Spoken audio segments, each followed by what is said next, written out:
We're in showbiz, guys. Lights, 3, 2. camera. We're halfway there. Oh, we're done. Yay. Espen, you want to say hi? We see one class. Hi. We have one classmate we can tell is watching already. Say hi, Michaela. Hi, Michaela. Hi. All right. I'm getting my wiggle ready. If anyone who stays to the end is going to get a little treat. We got This a is little my scepter. I'm word. getting ready. So you don't read it the right way, right? It's backwards. Actually, No, it your- does work right. I see worms roll. Right. Oh, good. All right. Our view of ourselves, it's backwards. Isn't that funny? But your view of us. No, I can read it fine. Yes. Yay. So I made this crown. This crown is actually a recycled crown. I made it for my sister-in-law's birthday. We had a virtual birthday party for her. Oh, I think I we got some remember this. We did that too. Scrapbooking paper and made hats or crowns. You saw Guy's crown, remember, it was too big for my head, so I've had to find Yes. my crown. Right. It's like a little pinhead. Penhead. Pinhead, yes. Almond head, actually, I was told, but whatever. Okay, 6 people. We have 6 people. It's like an auction. 6 people, 6 people. 10. I'm showing 10. Oh, Wow. Well, that's because there's 3 7. of us. 7. Okay. There's 7 now. All right, closing in We on can 3 go to the- o'clock. Closing Sorry? in on 3. Are we getting ready You'll for understand why I'm wearing the crown in just a second as soon as Yes. we start sharing our After a while. Yeah, we're at 3 o'clock. We're starting at 3. It's almost 3. Can you Should I put myself on mute then? On myself, or will you do that? 3:59? you can do that. Okay. We'll mute our Okay.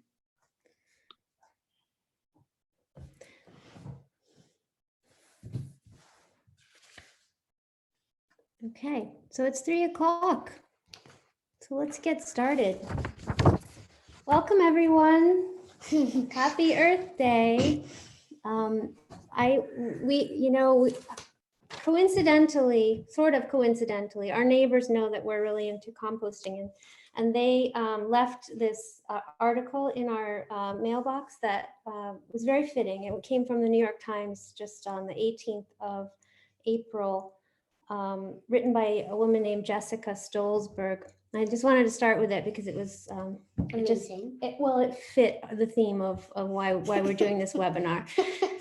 In these mounting weeks of self-isolation, many of us are seeking and finding solace in the natural world. For me, this comfort extends to my backyard composting, which thrives as my family eats and snacks through each day at home, now and into a near future that unfurls with uncertainty. I've never considered our food supply chain so intensely, where our sustenance comes from, whether there will be enough through this crisis, who touches it before it gets to us, and if our heroic grocers are being properly compensated, and how we should handle it once it's home. We now wash our fruits and vegetables with soap and water. I take this one more step beyond our nourishment and deliver what we don't consume back to the earth. And I'm going to skip ahead a little bit. Earth Day this year will be without gatherings. To celebrate at home, consider keeping your first banana peel out of the garbage. I promise it will feel good and meaningful, both in the here and now and well beyond. Composting allows for a connection to food, to waste, to nature breaking things down just as intended, and to the revelry that comes with allowing it to happen. When we emerge from the turmoil of this pandemic, perhaps scathed but no less able, may we maintain our enhanced connection and take seriously our responsibility to this planet and its soil. So my name's Kirsten Cho. This is my son, and I'm a member of the Sustainable Fairfield Task Force. We're a voluntary group of residents in the town, and we participate in a wide range of initiatives around sustainability throughout Fairfield. And that can mean a lot of things. We work on projects relating to renewable energy, waste reduction, air quality, food, local food systems, equity, and much more. And we have 3 wonderful panelists today joining us on this webinar. I'm going to introduce Mary first because you'll see she's our queen.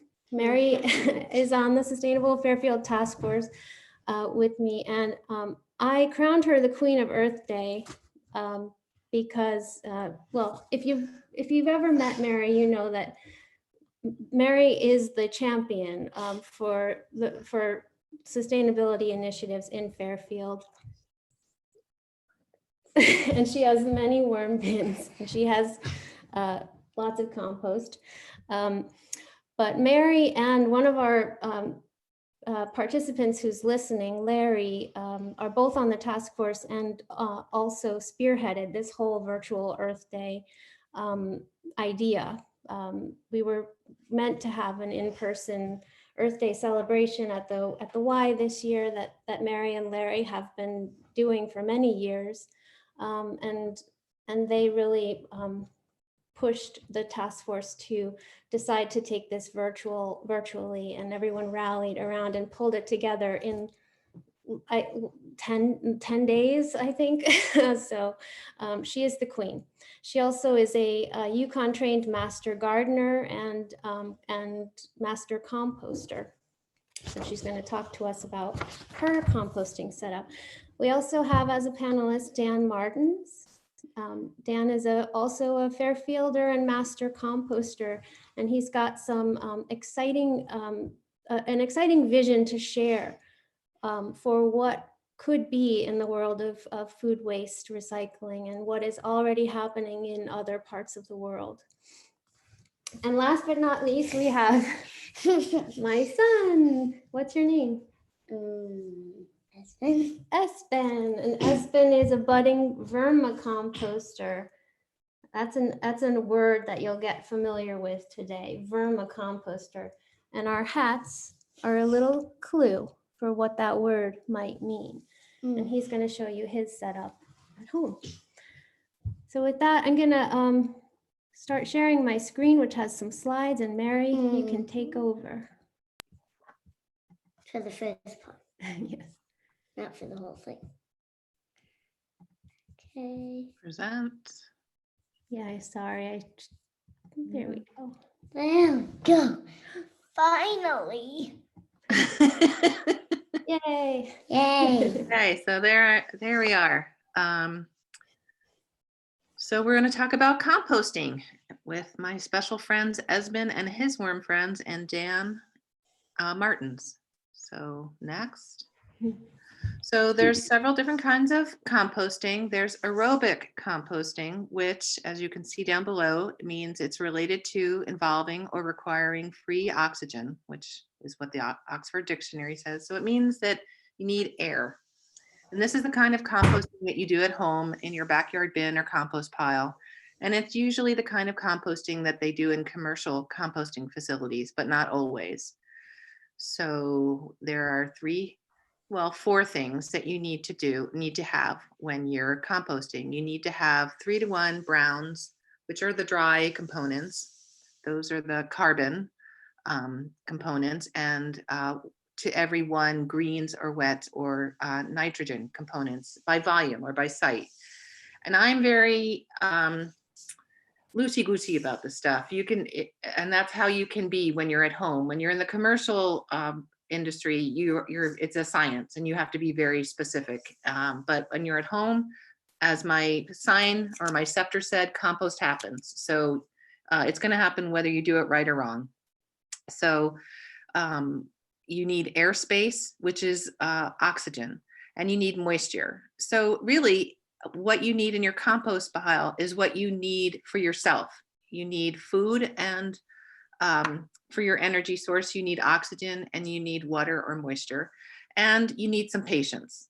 So composting is something that is an acceleration of a natural process. So if you want it to go faster, you can keep working at it to get it to go faster, but sometimes it doesn't go as late as you like. So next slide will, so compost will happen, but sometimes it doesn't happen right as you like it to. So if it smells bad, it's probably too wet. It's probably gone anaerobic, which we'll talk about in a second. So if that's the case, throw in some of those browns, which are the dry components, which is our carbon. It'll dry it out, but you have to mix it all up. And you always have to mix up your compost whenever you throw anything in it, and just in general. And that also will then help with the aeration, because as compost sits around, it settles and it squishes out those air pockets. So the mixing is not just to get everything all together and get everything mixed around. It also creates those air pockets, which are very, very important. If it's too dry, you can water it down, or you can add greens, because greens are wet. But again, you want to mix it up and also create those air pockets. So when you're doing aerobic composting, that's also considered hot composting, or at least that's what you're aiming for. That's what's speeding up the process. So what's actually happening is there are microorganisms that are on all these different things that you're throwing into the bin. And they're busy eating up the things that you're throwing into your compost pile. And they're eating from the outside in of all those little pieces that you're throwing into your compost pile. So the smaller the pieces that you throw into your compost pile, the quicker the compost will degrade or decompose. So to do hot composting, it's necessary to get your pile up to 160 degrees Fahrenheit for 3 consecutive days. To do that, you need to have a pile that's at least 3 cubic yards in volume, which basically means that's just not going to happen at home. So you're not going to get it to a hot composting range. That's what they're going to do at the commercial facilities, and they're going to have way bigger than 3 cubic yards in volume. Dan is very familiar with commercial composting. So Dan, if there's anything you want to jump in and unmute and talk about anything on the way, please feel free, because we're zooming through stuff. So I'm sorry, can I just jump in? I also forgot to mention, for anyone that's on the Zoom call, there's a Q&A box. You can pop a question into if it comes up. We'll have time later to answer any of those questions that you type.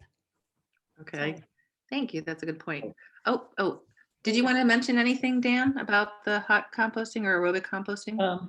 No, I just think that, the anaerobic is a 2-step process where they use air, but they get to make methane gas, which can then be used to make electricity or to make biogas for trucks. And then after that, then what's left goes into the traditional composting. So they're sort of tied together, or at least they should be. So one's just an added step to the other. Right. So yeah, as Dan was pointing out, but so anaerobic is without air. So that top level, I don't know if Esmond, you want to walk us through that. We had talked about this before. Do you want to point out all the different steps? So it looks like first the truck dumps all the compost into the entrance bunker, it looks like. And then it goes up like a little trailer or a Conveyor belt. And then someone is like taking out all the stuff that wouldn't belong inside compost, and then I guess it gets filtered into something, and then It says a drum filter. And then goes up another conveyor belt Into a silo. and then it goes down out of the silo because there's like a spinny thing that makes it go out. And can I just mention, we talked about yesterday why it's going through all those steps. Why are they doing all that work to filter, and why is that guy picking out stuff? What are they doing? Because they're trying to get out the biogas. Well, they're picking out the things that don't belong, right? Remember? Yeah. Right. So the bioreactor, remember, what did we say that was? They're trying to pretend it's our stomach, right? Isn't it? It's just a big, they're trying to make it act like our own stomach. So it's a digester. Mm-hmm. And so that biogas up there that's going out to the left, that's what Dan was talking about. Right, Dan? Correct. 100%. And that gas you were saying can be used for energy. Energy, or they can use it for biogas to put in trucks for the trucks to go out in the street and collect. So there's a couple of uses for it. Make electricity from it. So, and then they have that sludge pump. So they're trying to collect the sludge, and that screw press is getting rid of all the water, right? We don't need the water. We want to compost the solids. Mm-hmm. And then it goes down, and then it like gets crushed. It gets mixed with garden waste and air, and then the trucks just put it in a pile for the people to collect. it goes through some aerobic composting processes, Like tunnel composting. and then tunnel composting, and then See that keyword at the bottom? Air. We're up to aerobic composting. Aruba. And then where would it go? Where would these piles go? Well, Who would use it? I would. everyone would. Anyone who wants to grow some plants, farms or people for their gardens, Mm-hmm. right? Okay. Ooh, who does vermicomposting on this call? Vermicomposting can be done inside your your home. home. So worm means worm because it sounds like worm. Yeah, exactly. You want to talk about these little guys, your So, buddies? These are red wigglers. And what's their scientific name? Yesenia fetida. Fatida. Fetida. It's really hard to say. It's hard to say. Do you remember what that word fatida means? Stinky. Stinky. So if you treat them not nice, or not, like if you don't treat them well, then they can give a stink off. Yeah, we've never smelled it because we're so kind and gentle with our words. You want to read these sentences? They are not typically found in your backyard and not well suited for outdoor compost piles. They thrive in warm conditions and are ideal for indoor vermicomposting. They stay on the top layer of the soil and therefore would freeze outside in the climate. So you're not going to find these in your backyard bins, but they're perfect for your indoor bin. Mm-hmm. Earthworms. So these are one of the worms that you would likely find in your backyard bin. Mm-hmm. There are many types of earthworms. This is a common one called Lumbricus terrestris. They're adapted to thrive in the outdoors. And then you want to read that last sentence? They will burrow deep in the ground if conditions are too dry or too cold. So that's how they survive the winters. Another one that you would find or use for fishing is night crawlers. They can be very big. Mm-hmm. Yeah. And you want to read this? Their tunnels help to aerate soil and help bring oxygen to plants' roots and allow plants growth.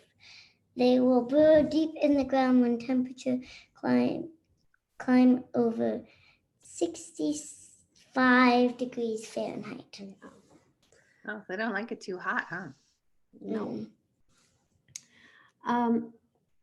Who are these guys? That's my red wigglers. Of course, it's not all of them.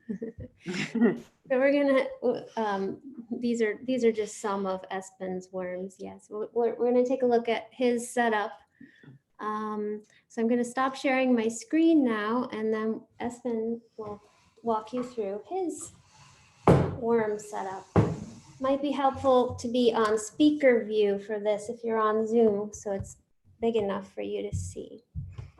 Okay.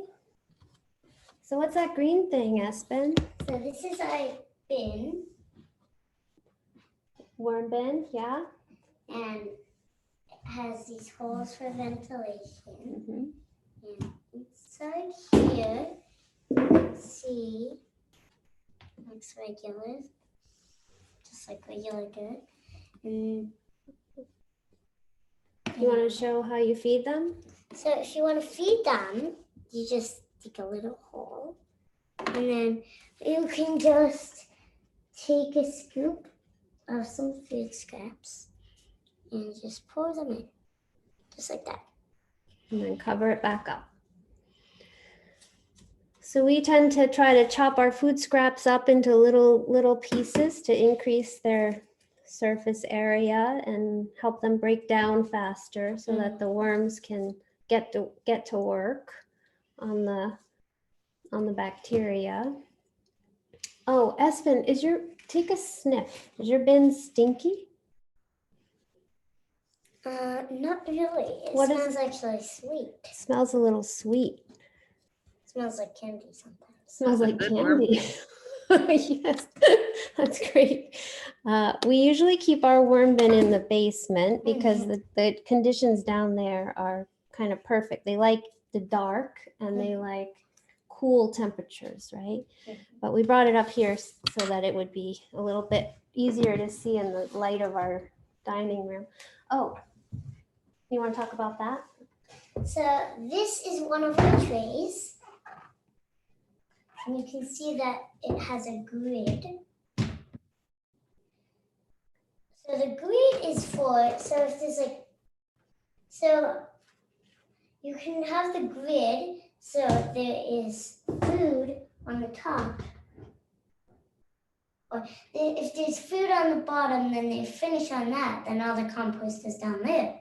So when they move to the top, then they have nice food up there. More fresh food. So there's different layers of our bin. And the top layer is where we put our food scraps.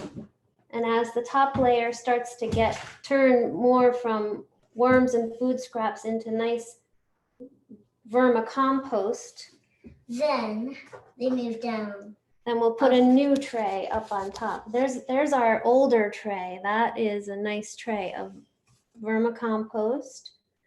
And pretty soon we'll take that out to our garden, and the worms are going to migrate up into the upper layers to get to the fresh food scraps. But if you don't have a bin like this that's designed for vermicomposting, Espen's going to show you how you can set up a very simple bin at home. That probably with a plastic bin you might already have. So you can take some dirt. Well, of course we have red wigglers in here, but you can take earthworms or whatever it is. Well, we want to use red wigglers for the indoor one. Yeah. Yes. And so you take your dirt and you can just pour it in the middle. It's okay if you don't have to spread it around yet. And then you can just. You want to show a few worms in there? So here's one, and then here's a big one, Okay. and then here's a baby one. Oh, teeny. And then so you can just spread that around with the dirt with the worms. It doesn't have to be all over.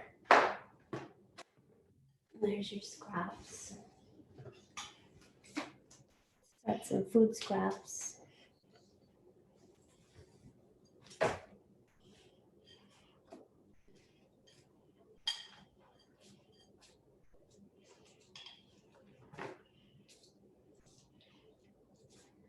some chips. There. Cucumbers. Some onion shells. Okay. You can show that if you need a little moisture, you can just spritz a little water on there. It's helpful if your water has been sitting out for a while, so it's not chlorinated. Then you can take some stretch paper and just put it on the top.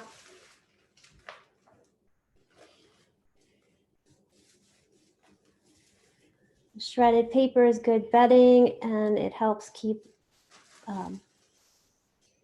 air available for the worms because they do need oxygen. But you don't want to put it on the bottom. Right.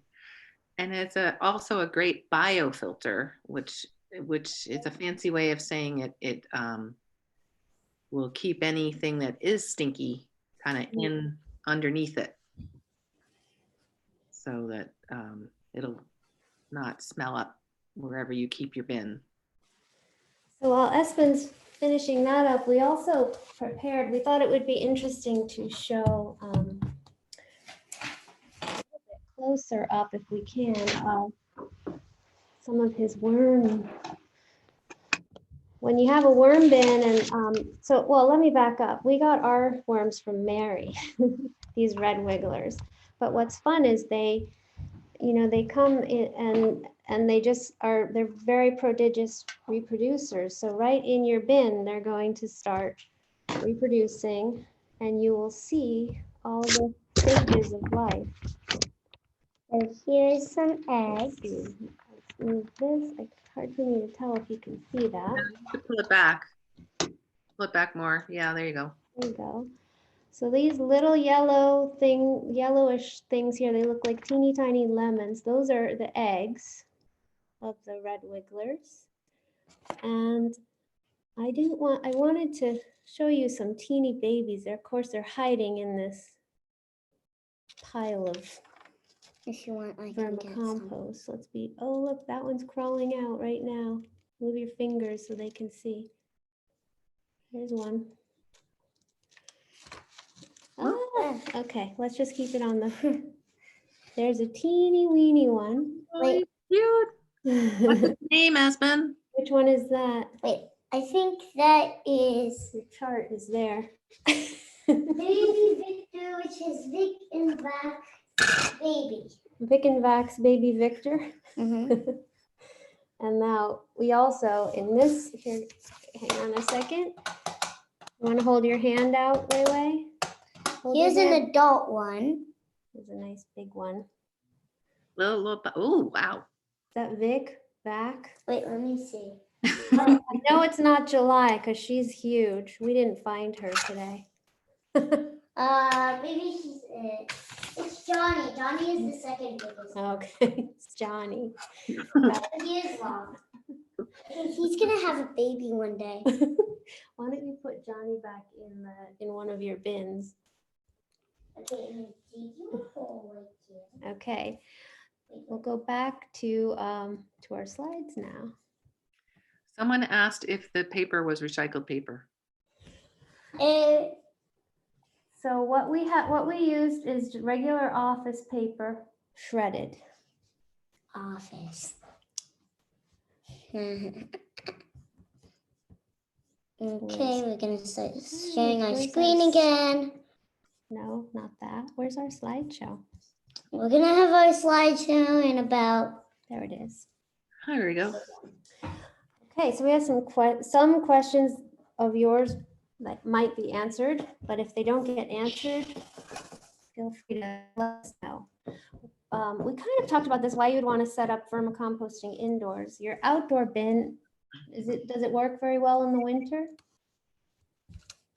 Yes. I mean, it doesn't really, but sometimes it works a little well. Ours kind of does work sort of in the winter, our outdoor bin, because Mhm. because we haven't had a whole lot of cold weather these past few winters.